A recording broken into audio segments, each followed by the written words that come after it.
Welcome to the IUPUI Center for Translating Research into Practice Scholar of the Month conversation. We're so excited to offer you these series of conversations once a month, where we get a chance to talk to a scholar here on our campus who's doing some amazing and exciting work. My name is Steve Vieweg. I serve as the Associate Director for the IUPUI Center for Translating Research into Practice. And it's my opportunity now to share some information with you as I welcome you to this wonderful opportunity today. So allow me to share my screen and bring some introduction to you today. Here we're going to talk with Professor Chalmer Thompson in a little bit. But before I introduce her, I do want to cover some important information about what's happening. And first is to give you some background. If you're not familiar with our center, we like to recognize and honor our founding director, Dr. Sandra Petronio, who's a professor emeritus in communications and a translational researcher herself. And when she came to campus with her then husband, who was the then chancellor, still husband, but then chancellor of our campus, Charles Vance, what she noted was that a lot of the work that happens here in Indianapolis at our IUPUI campus is in fact translational. It's generating or taking generated knowledge, working with others, and solving problems in our community. And it was her hope that we could expand that, honor it, celebrate it, and do more of it. And so our executive director now is former Chancellor Vance, who serves as the director of the center, and he is quite happy to continue in this role to encourage our faculty and our staff on campus to partner with community and solve problems and share that knowledge with folks.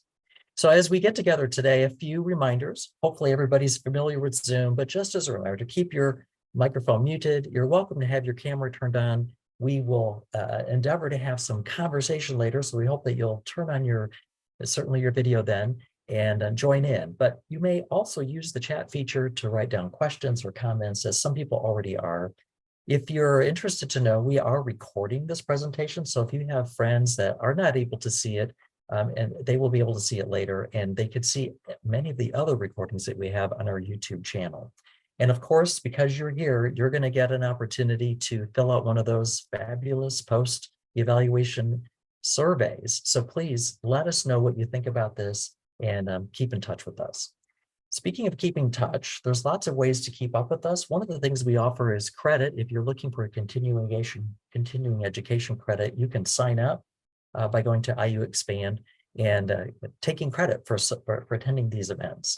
We have lots going on, and we hope that you'll follow us in lots of different ways through Facebook or Instagram or on Twitter. And as I mentioned, we have a YouTube channel. We try to share some of the exciting information that's going on, and we offer lots of opportunities to get together and celebrate and talk about translational research. One of our partnerships is with the library, and the library is a great partner in helping us get out the work that people are doing that might be in academic journals. They have something called Scholar Works. And if you go to our featured page and say, for example, click on Dr. Chalmer Thompson, you could see her more specific page, but then you'd also have a chance to see some of her academic publications that are in what's called Scholar Works, which makes it available to all of us. We don't have to go to a particular journal. Then you could click on the Scholar Works page at the library and to see all of the amazing work that all of our faculty are doing that is in fact available to you in general at any time. So we hope that you'll take advantage of that opportunity and see the work that people are doing. Upcoming, we have an exciting February. So we have our annual keynote address coming up, but also our Scholar of the Month. We're featuring Paul Mullins, who is one of our initial Vance community scholars. And so we're going to take a deep dive into looking at the exploration of the power of community impact in the work that he's done around Invisible Indianapolis with his amazing partner, Sue Hyatt, who's also a fellow and part of that program. If you don't get enough in February of us, please join us for the keynote address. It's something we do annually. This year, we're bringing in Dr. Mark Becker, who has done some amazing work with student success in his past, and he's now doing some even bigger work across the country. And he's got two opportunities. One, you can join us in the community on March 2nd. It's a Thursday night, and we'll be at the Bonner Center at 6 p.m. Or you could join us on Friday on the IUPUI campus at noon, where we'll be talking about a different topic. But please join us if you're interested in hearing anything about these two topics. And go to our website anytime where you can keep track of that information. But today, we are here to talk to our dear colleague, Professor Chalmer Thompson. And she's a professor of urban education studies in the School of Education and also coordinator for the Counseling Counselor Education program at the School of Education. And she's in a transition, but she's agreed to come and talk to us today and give us some thoughts. And she's posed a question for her talk title and conversation title, which is, what would our interactions look like if we were really serious about ending racism? So it's a pleasure for us to welcome her here. I'm going to unshare my screen and ask her to get ready to share hers and to unmute and to let her get us started on this topic. We're very anxious to hear from you. So please give a warm, silent Zoom welcome. There we go, to Dr. Chalmer Thompson. Thank you. Thank you very much for that introduction. And I appreciate and really am grateful for the opportunity to give a talk today. This will be a reflection of some of the work that I've done for many, many years. And so I will jump right into it and share my slides. I thought I had it all prepped up, and sorry about that. I'm going to go from the very beginning. Okay, and again, the topic of my talk is, what would our interactions look like if we were really serious about ending racism? And I'm a psychologist by training, and I consider myself a liberation psychologist. And a liberation psychologist is someone who is looking at how we can pay attention to those social ruptures of our lives that have an impact on the individual people and on our interactions with one another. How do we do that? And I'll focus on a theory in particular, and it's on my particular iterations. I contribute to the theory and conduct research relating to the processes of change, also on racialized violence and also the promotion of peace and liberation. My life's work is centered on how we can develop a sense of well-being, really, based on knowledge, and often the knowledge is painful. And it's about racism and how do we now apply it so that it becomes something that we can free ourselves or liberate ourselves from. Again, it's based on liberation psychology because of its focused on rupturing social forces that create distress and conversely, the forces that promote optimal well-being. The theory I'll talk about is racial identity theory, really identity development theory, and it's one that's often misunderstood. So I ask that if you have certain conceptions about it, to maybe leave yourselves open, because I know it's talked about quite a bit, but I think that one of the reasons why it's not well understood is that there actually are many. There just is not one. There are many, and the one that I've been working on is one which deals with processes of change, the things that we can do to recognize and then do something to get beyond it. So diving right into it, I want to start with assumptions, and I'll just go and cover about 3 assumptions or qualities about racism. We all have different ideas, and it's very important that I begin with just what is it that I'm talking about with regards to it. And with each one of these, I'm also going to talk about their significance to this idea of where we are and where we can be in terms of our interactions with one another. So this idea that racism is a devastation, it's a malignancy, it's based on power relationships, it occurs, it has an impact on individuals and groups, it begins and it starts off at a societal level, and it interacts ongoingly. It's synergistic. It is two-pronged. I'll talk about each one of these. It's centered in violence, which is one of the contributions that I've been making, especially in the last 10 to 15 years. And also, it's a contributor to our fixations, our individual fixations, and so-called regressions in our psychological development. I want to first tackle this idea of a two-pronged nature of racism, because this is something that is not always attended to, especially when we think about the media. Now, I have here a quote by the well-known figure W.E.B. Du Bois in 1920. This was a book written to show that these observations have been made for a very, very long time. And in this quote, he's talking about the devastation that occurred in the Congo by the Belgium. And what occurred is that on the one hand, there is this catastrophe that occurs, this ruthless destruction, the shattering of every tribal law, the introduction of criminal practices, and so forth. And on the other hand, the fields of Belgium laughed. The cities were gay, art and science flourished. It's important that we recognize that racism is a structure that creates this level of unfairness. It's more than just an ideology of who's superior and who's inferior. It serves this idea of uplifting or ascendancy of white Europeans, and the idea that there is an inferiority, or there is this almost pathetic, unfortunate in some cases, the conditions by which those who aren't. Now, I wanted to point that out at the global level, just to give you an illustration of a liberation perspective, because we know these things are transferred and translated on personal levels. And we can see that in a lot of different examples, even in the way that we talk. My students know this well, that I talk about coded language, the ways in which we codify language. And we can say things like in the news media, and especially in media, where there might be attention to the recent decision by Florida decision makers about taking away advanced placement African American studies, where the concentration is on how unfortunate it is and how there is a great deal of problems or challenges to it by members of the Black community.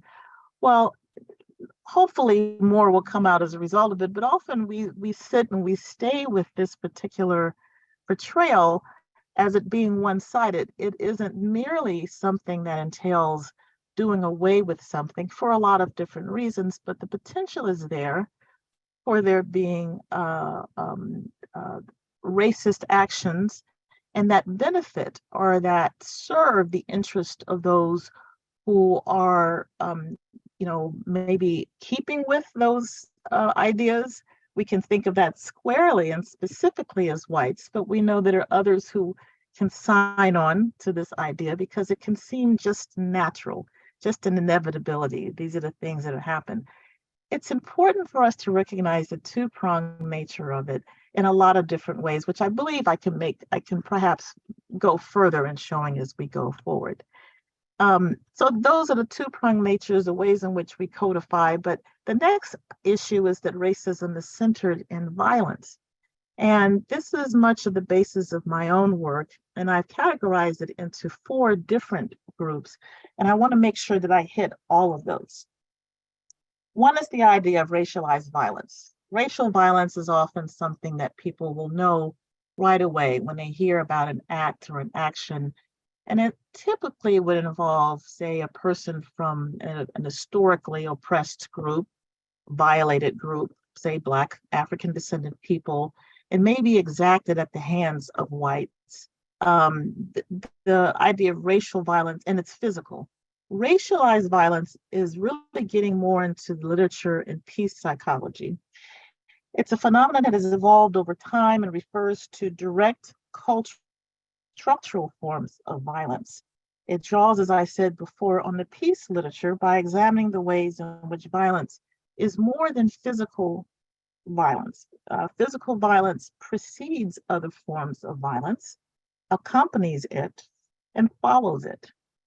This definition also draws on historical analyses combined with research from various fields of study. And in my intersecting roles as a liberation psychologist, scholar, educator, and activist, these are the things that have kind of been brought to bear and has contributed to the theory. It's a global phenomenon. I'm going to talk specifically about African descended people, but I'll return to the idea of how racism really affects everyone. In 2001, the Durban Declaration and Program of Action, adopted by the World Conference against racism, racial discrimination, xenophobia, and related intolerance. This is by the United Nations. Acknowledge that the plight of people of African descent is growing, not lessening around the world. Standing squarely on the position that the conditions under which Black people face has origins in the 400 years transatlantic slave trade and in slavery. This report is cited as stating, even Afro-descendants who were not directly descended from slaves face the racism and discrimination that still persists today, generations after the slave trade. We know we have ample evidence of the global phenomenon, and I'm referring to in places in all reaches of the world, certainly as a part of the scattering of Blacks of African descended people throughout the world, but in other places, the Middle East and Asia and so forth. We normalize violence, and there can be a lot of things that are brought to bear in this, but we have good data to support, for example, that we can normalize violence. It has its impacts on us, and I'm referring now to the United States, but we have really good research that suggests that the normalization of violence, especially as entertainment, has an impact on people and especially on children. With regards to children and its impacts, the introduction to violence, how it's used, even in terms of punishment, physical punishment and so forth, which gets pretty normalized, those things have been dealt with, and we have to understand the impacts of racism on this particular form of violence. There are several good sources that deal with this very well, and I'm going to just mention a couple.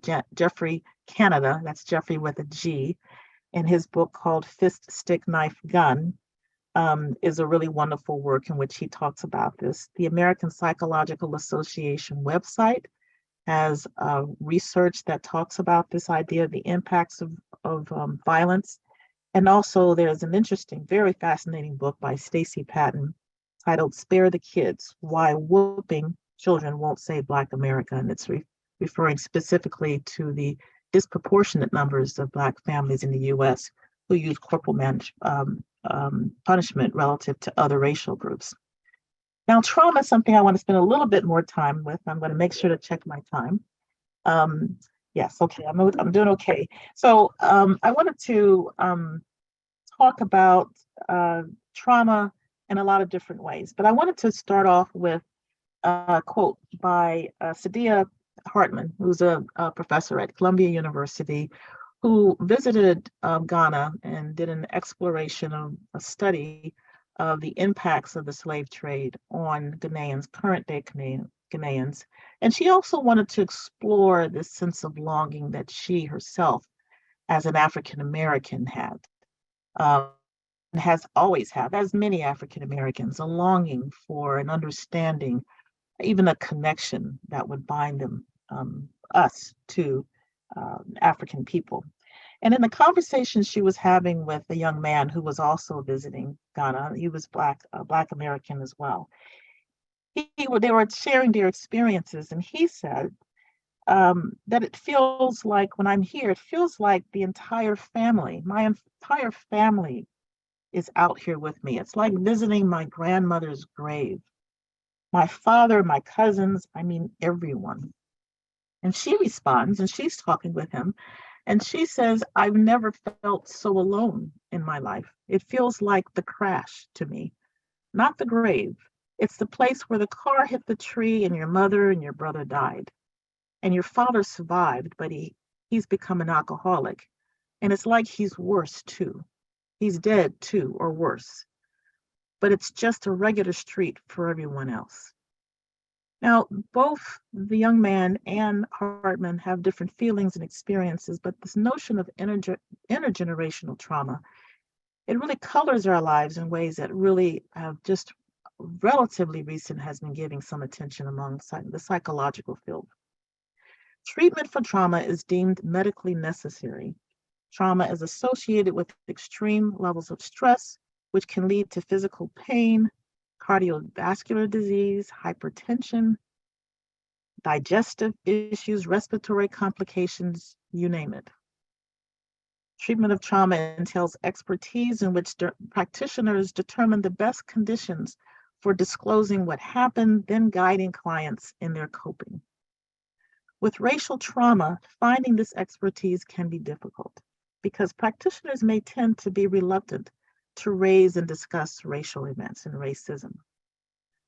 For example, white practitioners might avoid these discussions because they can harbor guilt, shame, disbelief in the existence of racism, or they can consciously or unconsciously contend that such talk might merely kowtow to a sense of victimization and that can be unhelpful. Now, I'm characterizing this in terms of racial groups, not to sort of offer blanket generalizations, but to talk about patterns. And I'll talk later about the issues of complexity, because that's really key to this talk. Non-white practitioners might avoid racism talk too, because it might summon their own experiences of stress and trauma.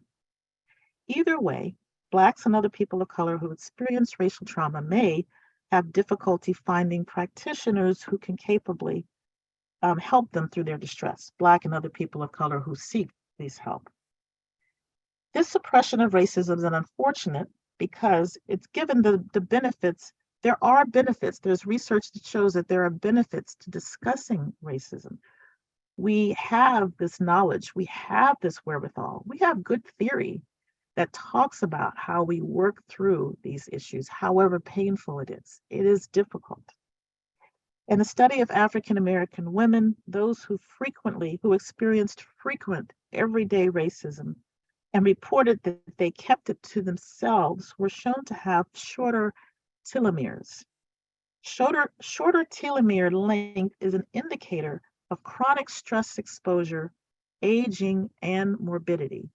When we look at other research that's been done around the world and in the United States, where much of the research I'm drawing from, we find concepts like weathering. David Williams from Harvard University, who conducts research on stress among Black Americans and people of color in general, talk about this idea of weathering.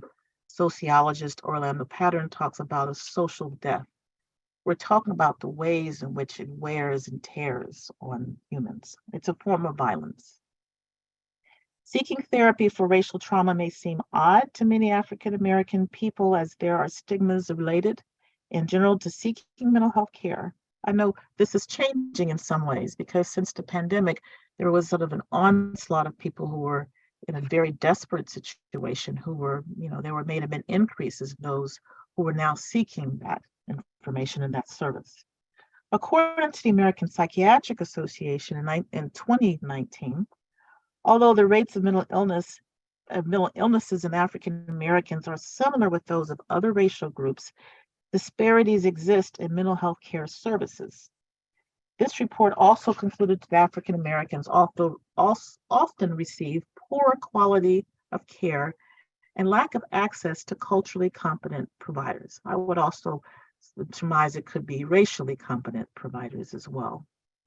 The organization also reported that only 1 in 3 African Americans who need mental health care receives it.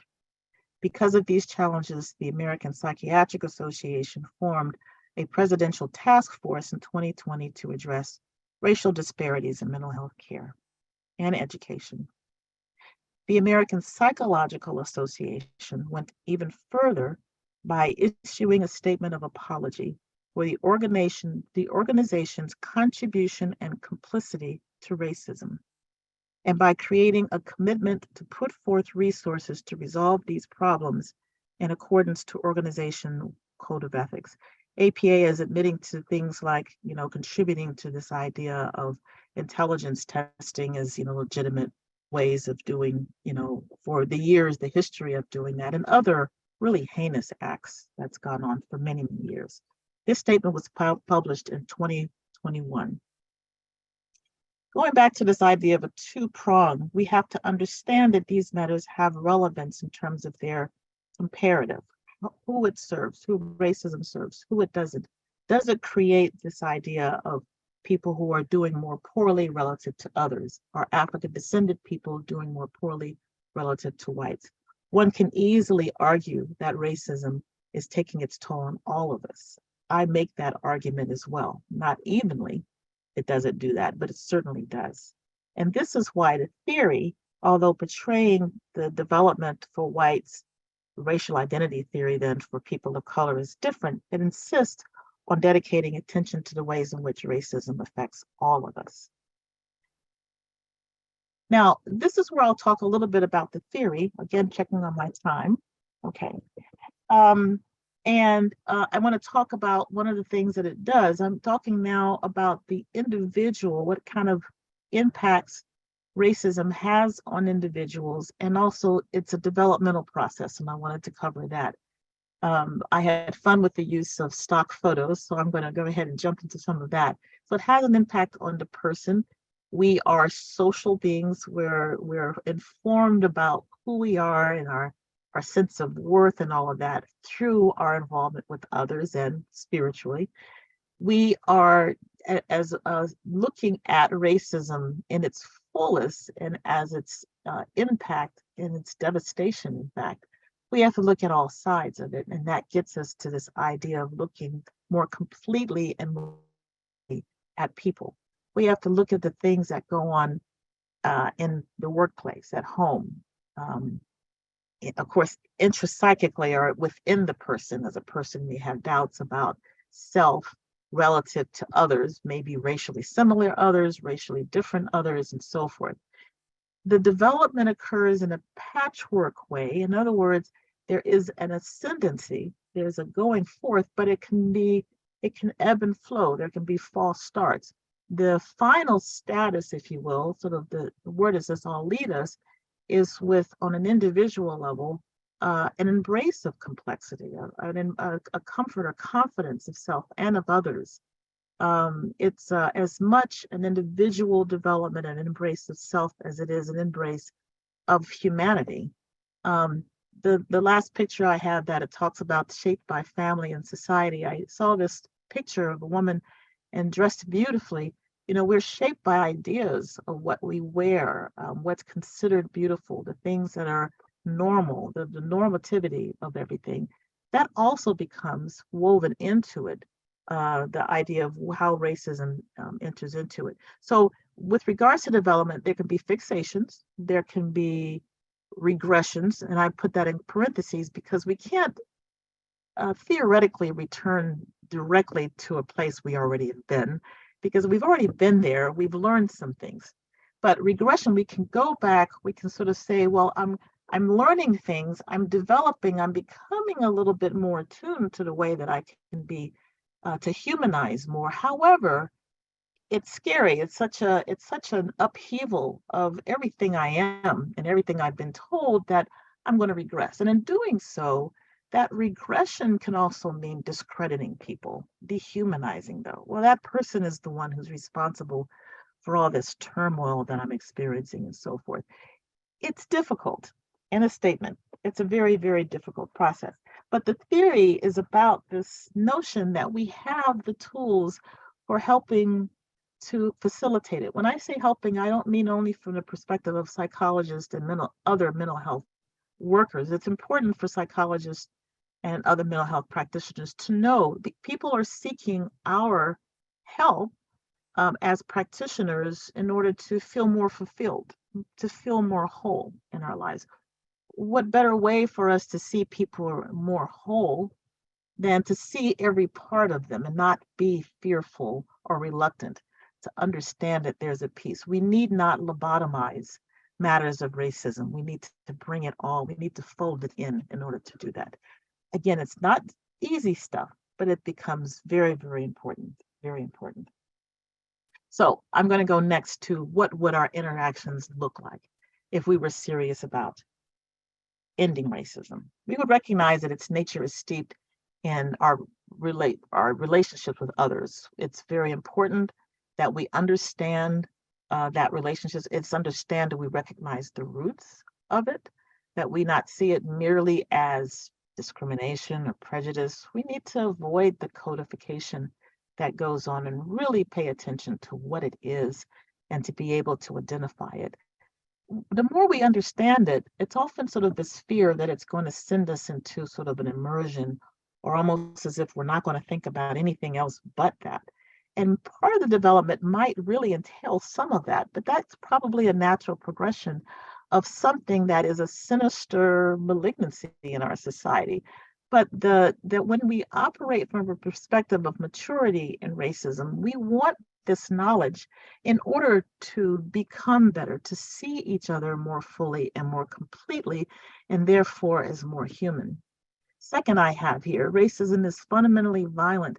What better way than to oppose violence, to be a peace advancer, than to see people more holistically, see people as whole? We understand it's hard work, and we may kowtow in some ways to making things better or avoiding, sidestepping, and so forth.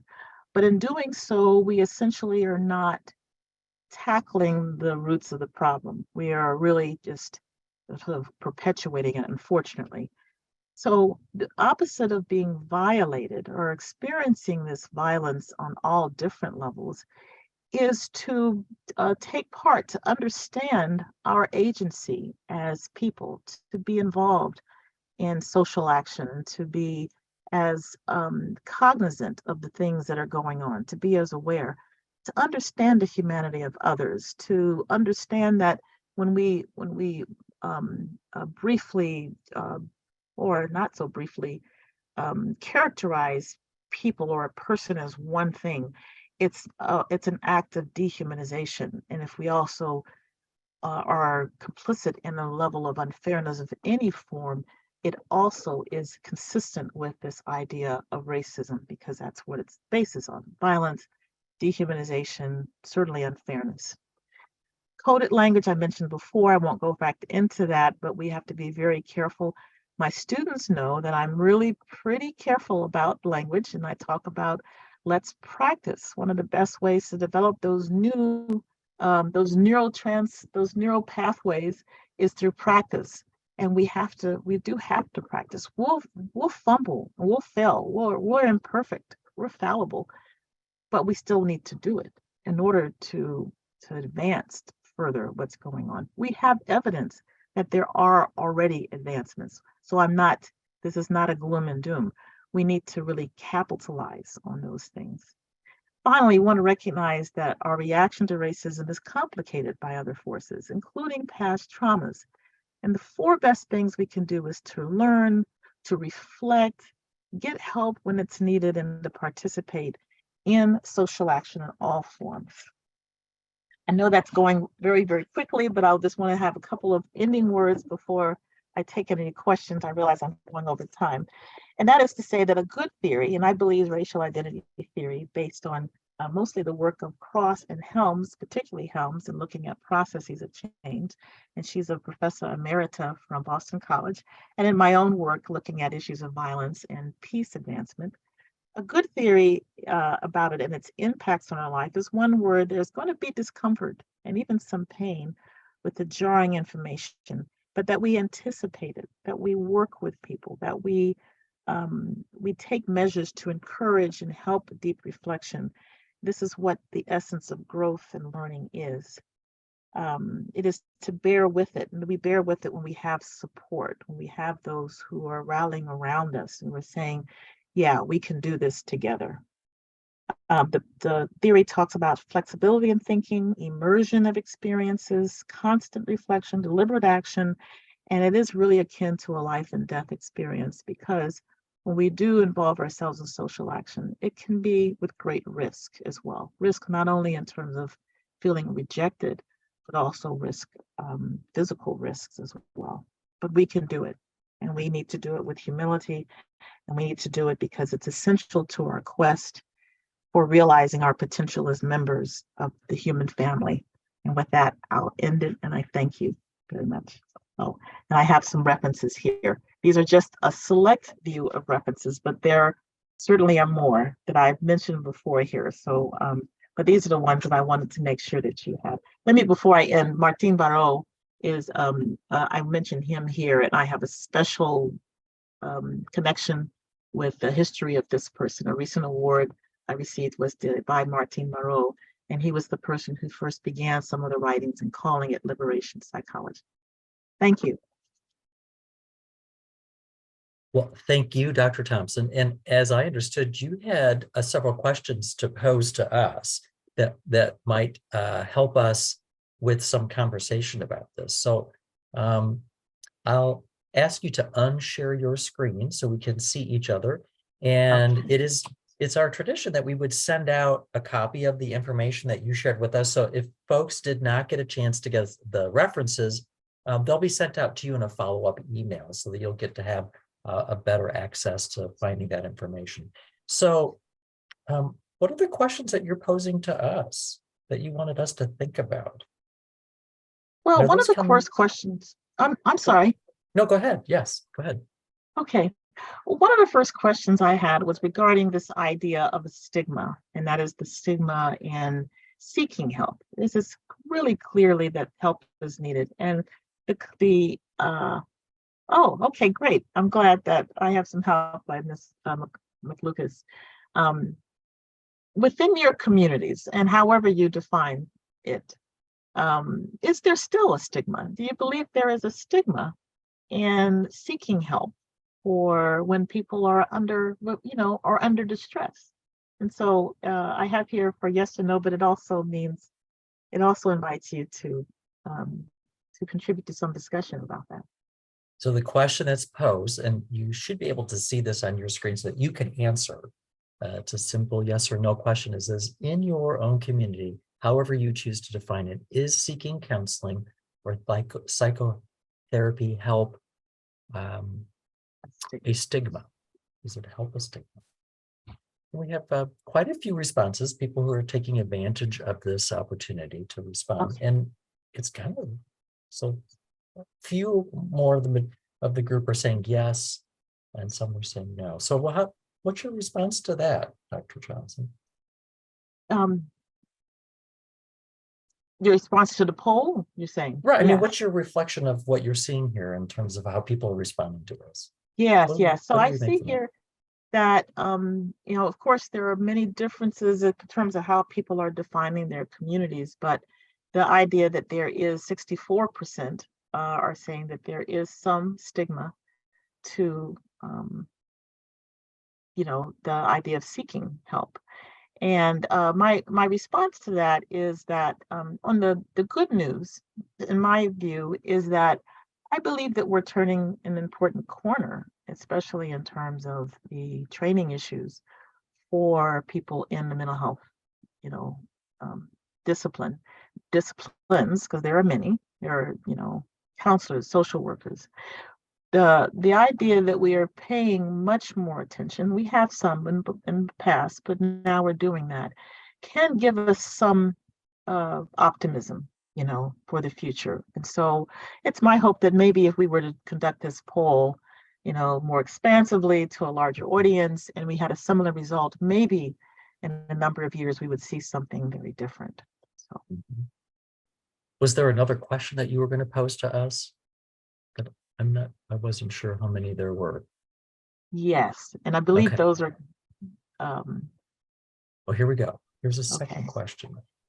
So the second question says, would seeking help from racial trauma be considered a stigma? We want to make sure people have time to respond. So if you've had it, if you're interested in answering this question to help And as spur some conversation, then please Yes, take and as I'm doing this, I want to just acknowledge, I see so many very familiar faces, and I want to say hello. I wish I could name everybody personally, but I can't. But I also just have to maybe just do a very special shout out to one of my colleagues from Uganda who is on the call today, Dr. Kagari. Very glad that you were able to make it. So, yes, and there was a little bit of conversation in the chat. Thank you, Doctor, from Africa, for encouraging conversation. We're so glad that you're here. Oh, good. Okay, yeah. I have a relationship with Kyambogo University in Kampala. And so I was hoping that my colleagues, at least one, would be able to attend. And if I'm missing anybody else, I apologize. I apologize for that. So well, it is challenging.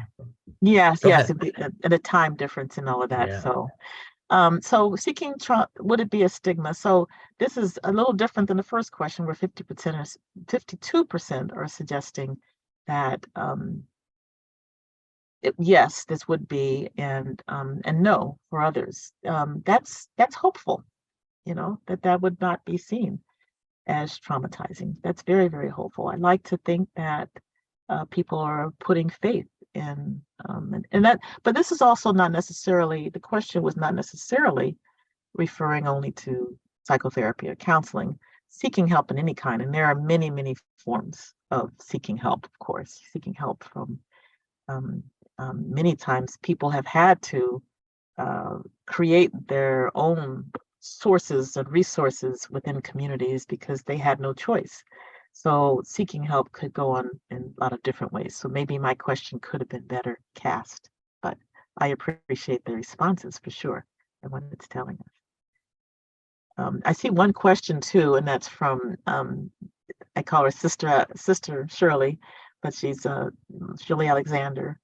And she's asking about internalization or internationalized racism.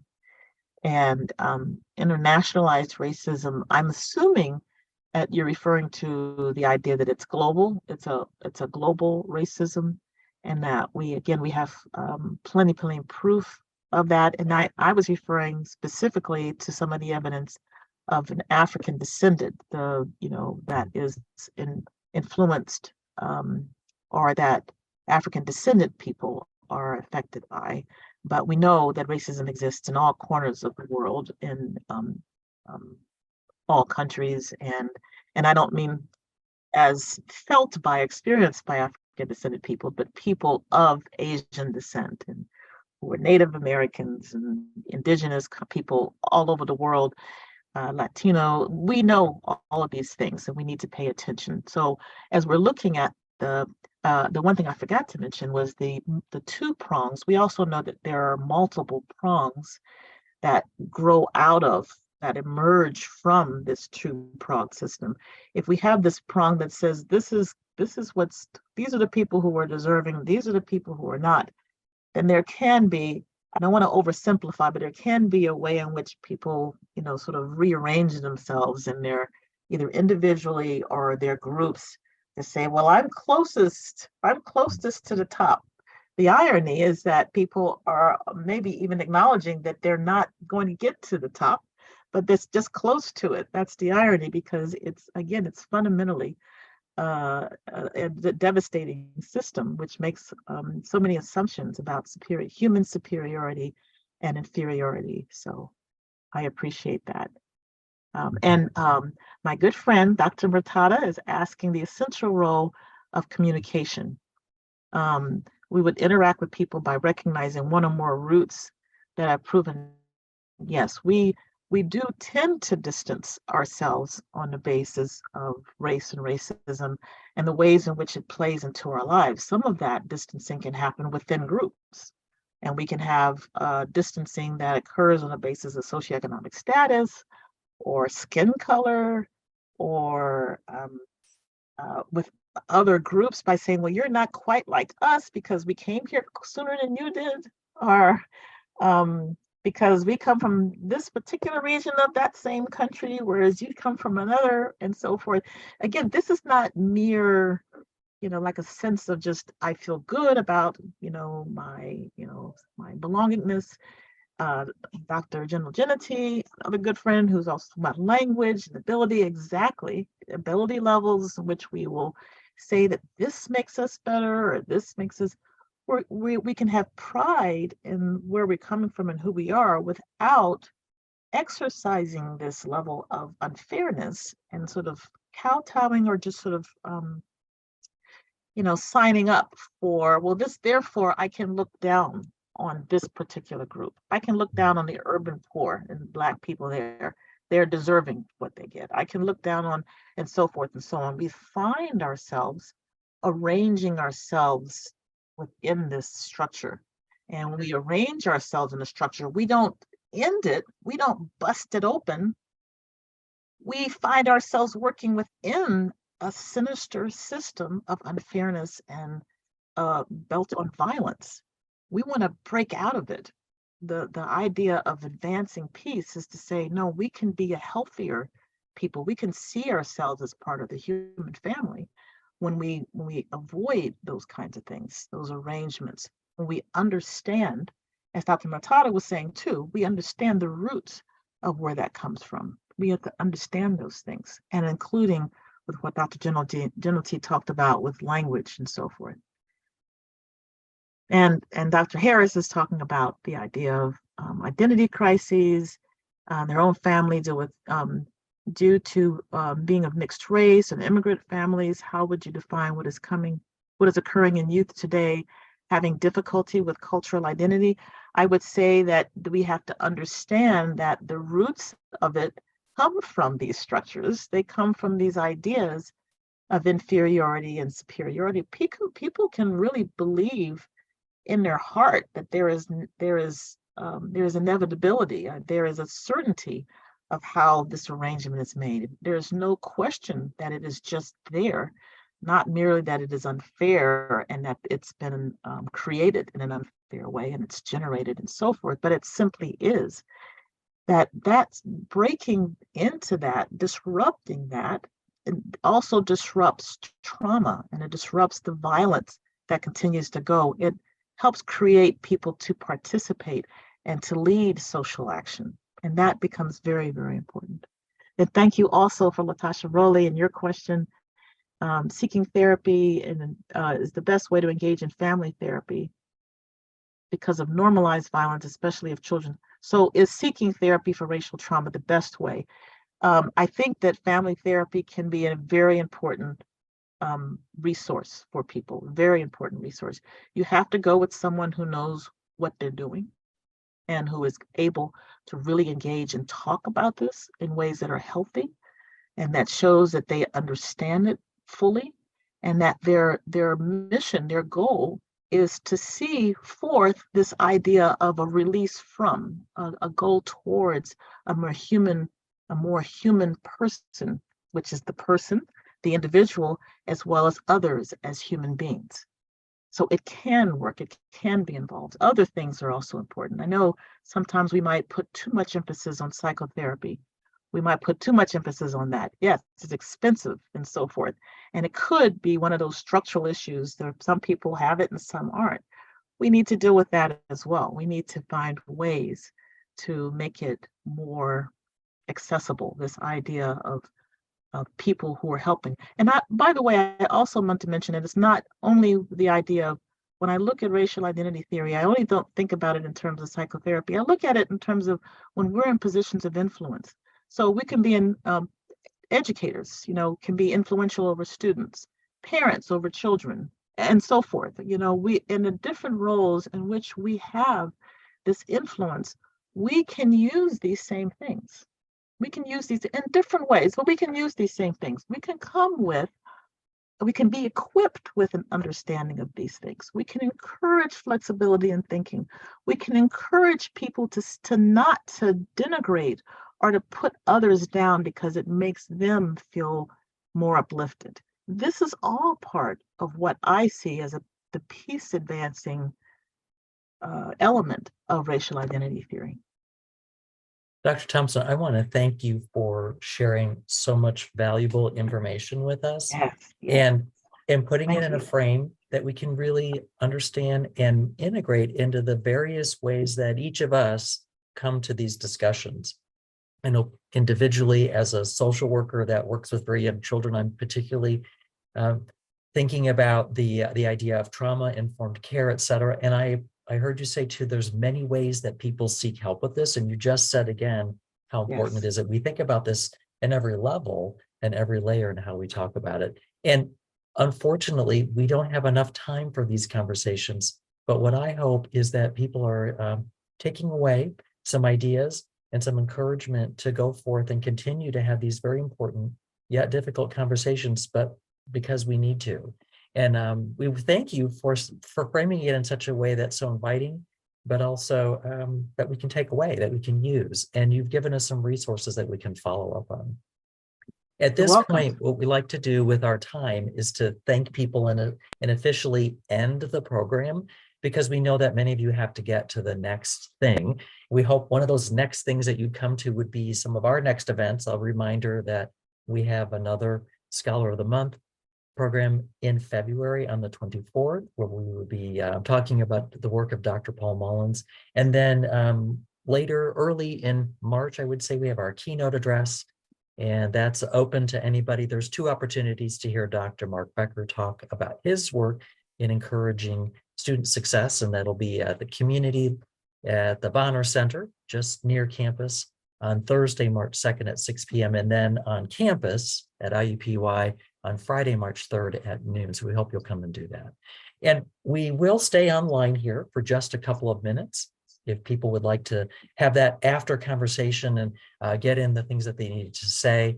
But we know that many of you have other appointments and meetings to go to. So we thank you for coming. This was an incredibly well-attended event, excellent information, and you're motivating us to continue these conversations. So a big thank you to our speaker today, Dr. Thompson. And please look at the website to see more information about her and her work. And then watch for that email that has the follow-up information and that invitation to give us some feedback about today's event. So thank you. And then we'll let people go. But as I said, if there are others that do want to say something, you still have the chat feature and you're welcome to unmute and share a comment with Dr. Thompson.